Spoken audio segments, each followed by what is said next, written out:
When people think about Vietnam, they often remember a nation shaped by war, or they picture a fast-growing country still developing alongside older European civilizations. They think of endless motorbikes, steaming bowls of po, and skyscrapers rising every day. But today, let us set those images aside for a moment. I would like to invite you through a doorway into the past. Welcome to my home. My name is Hui.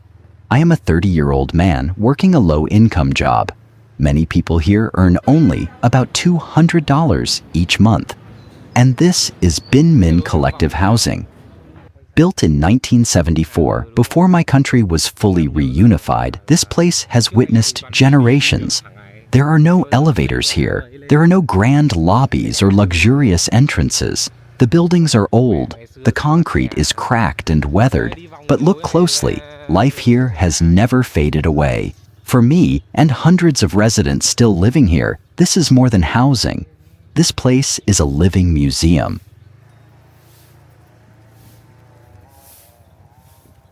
So, what exactly is a collective housing complex? During the 1970s and 1980s, these homes were provided by the government. They were built for public workers, employees, and their families. The architecture was heavily influenced by former Soviet housing designs. However, it was adapted for Vietnam's tropical climate. Can you see those decorative ventilation bricks? They allow fresh air to flow naturally through the buildings. After more than 50 years, time has left its marks everywhere. The ceiling now exposes rusted steel bars beneath the concrete. The buildings are deteriorating. That is simply the truth.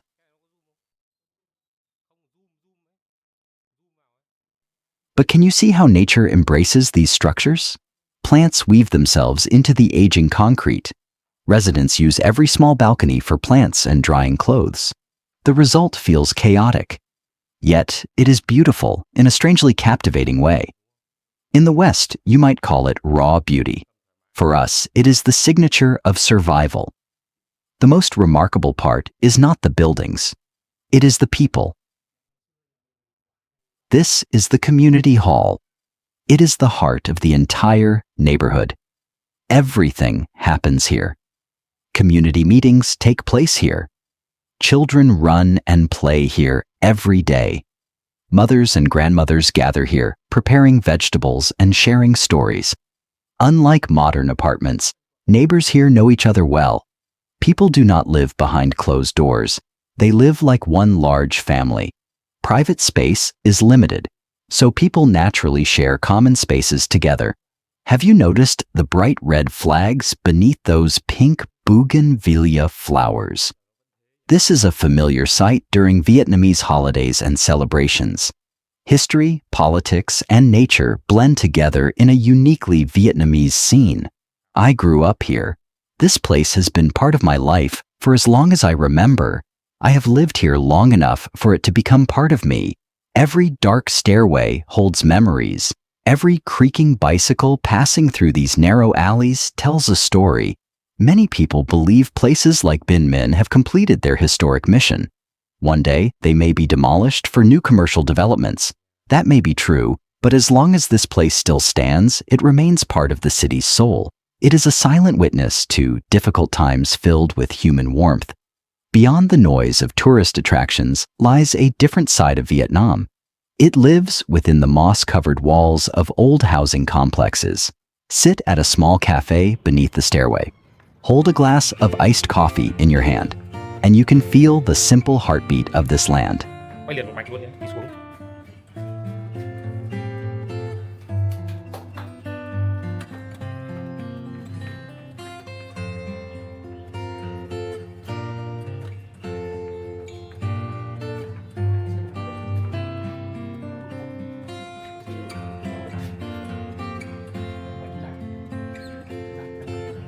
Lần trước tôi bày chỗ vứt rác của đéo. Lần trước tôi bày chỗ vứt rác của đéo.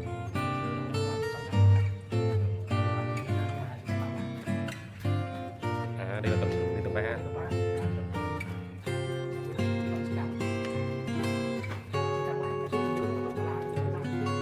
Nó xây lại. Để xem đi. chướng ngại một áo đi xe đạp từ trên này luôn.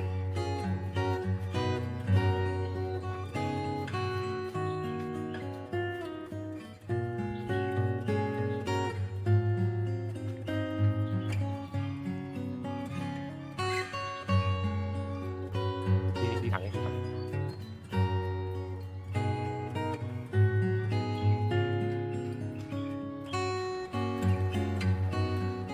Next, there is something else fascinating I would love to show you.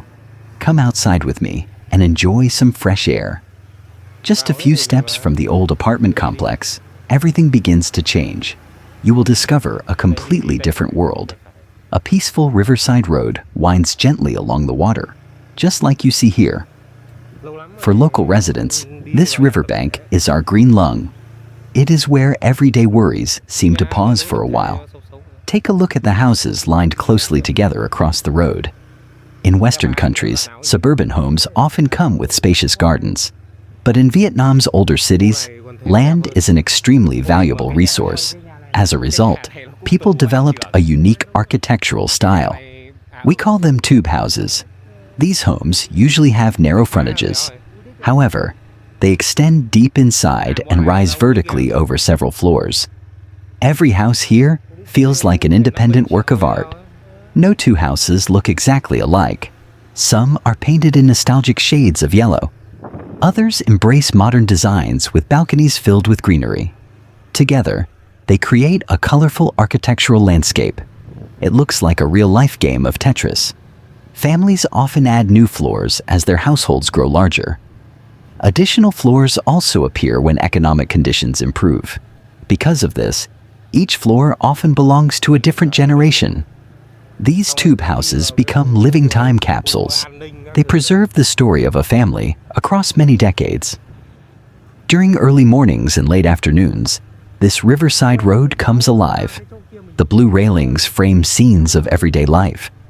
Elderly residents enjoy slow and peaceful walks.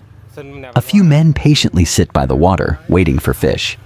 Children fill the neighborhood with laughter and energy. Look at the reflection of the houses beneath the blue sky. Their images rest softly upon the calm surface of the river. The view creates a surprising sense of peace. It feels completely different from the busy roads beyond this neighborhood. This is how local people find balance in daily life. An open space waits just outside their front doors. Here, they reconnect with nature. They breathe in the cool breeze drifting from the river, and they treasure life's quiet moments whenever they appear.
Now follow me through this doorway and into a typical room within this complex. Welcome to a space measuring only about 10 square meters. That is roughly 100 square feet. In America, This size might serve as a storage room, but here, it is a home. It is the sanctuary of someone very special to me. My girlfriend lives here. She works as a nurse at a public hospital in this area. In many Western countries, nursing is a respected and well-paid profession. But in Vietnam, the reality is very different. A nurse like her earns only about $200 per month. Yes, just $200 for an entire month of work. She works through long days and sleepless nights. She helps care for hundreds of patients. Look at how she fits her entire life into this small space. I am sitting on the simple bed that occupies nearly half the room. In my country, summers can be extremely hot. Temperatures sometimes feel unbearable.